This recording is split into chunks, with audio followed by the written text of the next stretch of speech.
Because when you become emotionally healthy and you have to tell yourself the truth, you will realize who you are.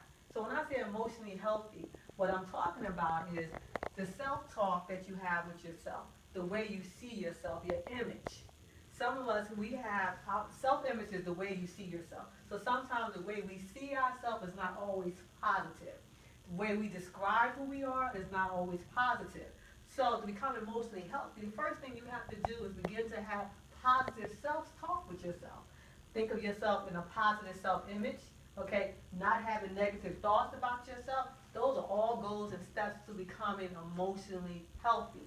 Now, when I say telling yourself the truth, sometimes we have to tell ourselves the truth. What's really holding us back? What are some of the things that we control that we can do better? We have to be honest with ourselves. And sometimes that's hard. But the best thing about being honest with yourself, no one else has to hear your story. That's something you're writing down. That's something you're recording. That if you're spiritual, that's something you can be having a conversation with God about. It's basically telling yourself the truth. And when I talk about truth, when I look at it from a spiritual perspective, it's like totally revealing yourself, or totally revealing you to Him. That means revealing yourself to God. Because God wants you to come naked and unashamed. He wants the real you. He don't want the false image.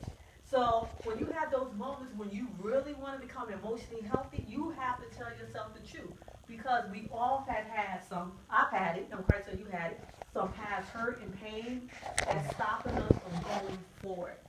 But we deny it. We may not talk about it. So when opportunities come for us to move forward, there's an opportunity for a new job. Well, because you've been hurt before, you may say, I'm not going to get that job. That's negative self-talk. That's not emotionally healthy because you keep sabotaging yourself by saying those things. I'm not going to get that job. I'm not going to get that house. I don't think I look the best. I don't feel pretty. Whatever it may be, you're